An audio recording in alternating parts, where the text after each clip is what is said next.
Greetings, folks. I have breaking news about the election rigging investigation. But first of all, I want to say from the bottom of my heart a sincere thank you to the Irish people at home and abroad, who now we have collectively fundraised over €10,100 on the Keen Save Ireland GoFundMe page. Now, for those of you who want to be part of this movement and expose the election rigging process in Ireland, you can still donate to Keen Save Ireland GoFundMe page. And from the bottom of my heart, I want to say a huge thank you, because without your help, I couldn't have brought these cases against the Clerk of the Dáil and the Irish government on my own without your support.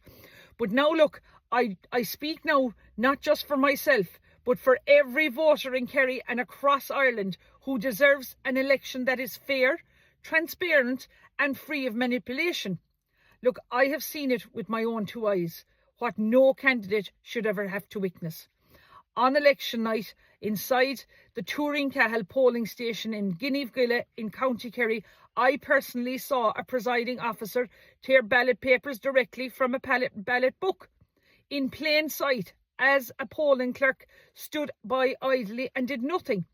When I immediately raised this with the returning officer, Padraig Burke, the following morning, he told me that the count would go ahead, even though I said, look, surely this is compromise now, and can it not be stopped until this is investigated? And he said it couldn't, and that the count was going ahead and to keep an eye out for the Turin-Cahill polling boxes. And he talked to me later on once he'd spoke to the presiding officer. Then I met him later on, and this is exactly what Padraig Burke said to me. Michelle, you can petition me if you want. I've spoken to the presiding officer in Turin-Cahill and I'm satisfied. His words hit me like a brick. This was supposed to be the man safeguarding our democracy. Instead, I was dismissed. But I didn't stop. As I said, I'd made a formal complaint to An Garda Síochána the night before, and I was following that up with a pulse number.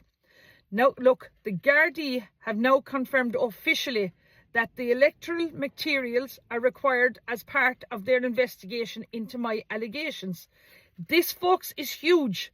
This is not just about me, Michelle Keane, anymore. This is now a live Garda investigation. But it gets worse.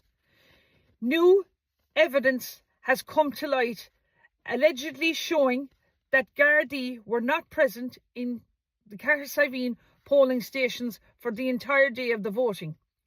Where was the oversight? Where were the checks?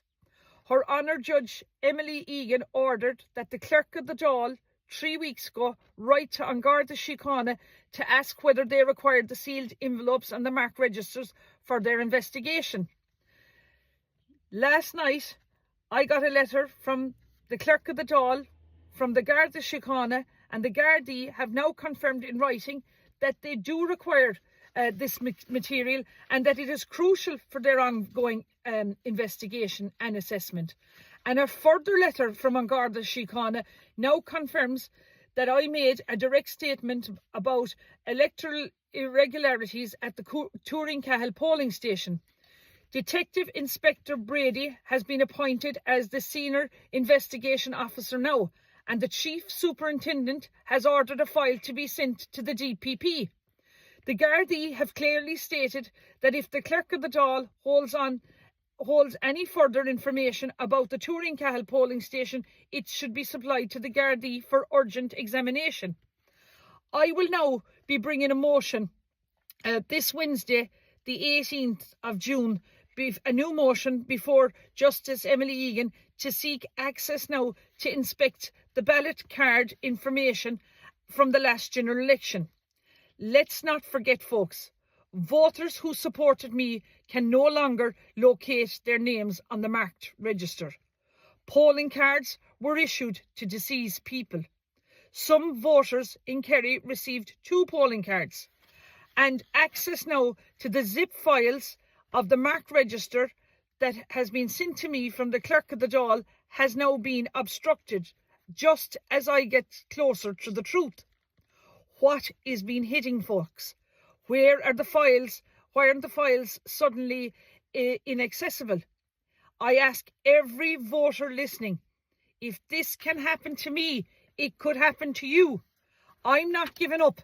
I'm not withdrawing. I will be standing in the High Court tomorrow on Wednesday to demand accountability, to seek full access to the ballot card information, and to push for the truth. This is no longer just about one seat. This is about the whole integrity of our democracy. This is about ensuring your vote counts. This is not about fighting for what is right.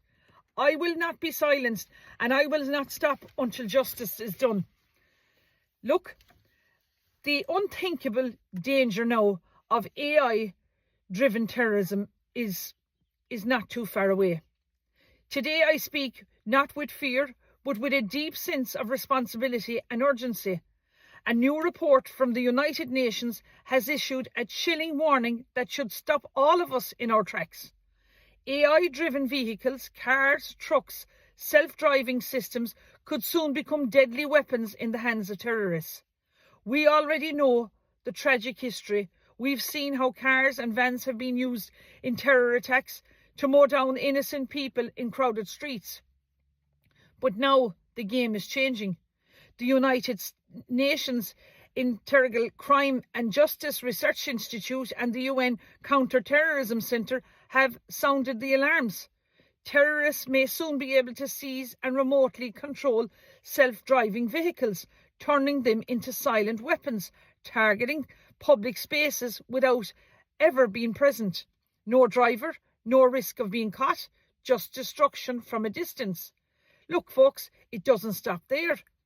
The report warns of slaughter boats, swarms of AI-powered micro-drones programmed to hunt their targets using facial recognition, carrying just enough explosives to kill. Imagine that, a world where your face can make you a target, hunted by machines without a human hand behind them. This isn't science fiction anymore. This is a future we are now on the edge of. AI is transforming the world in medicine, transportation, communication, and so much more.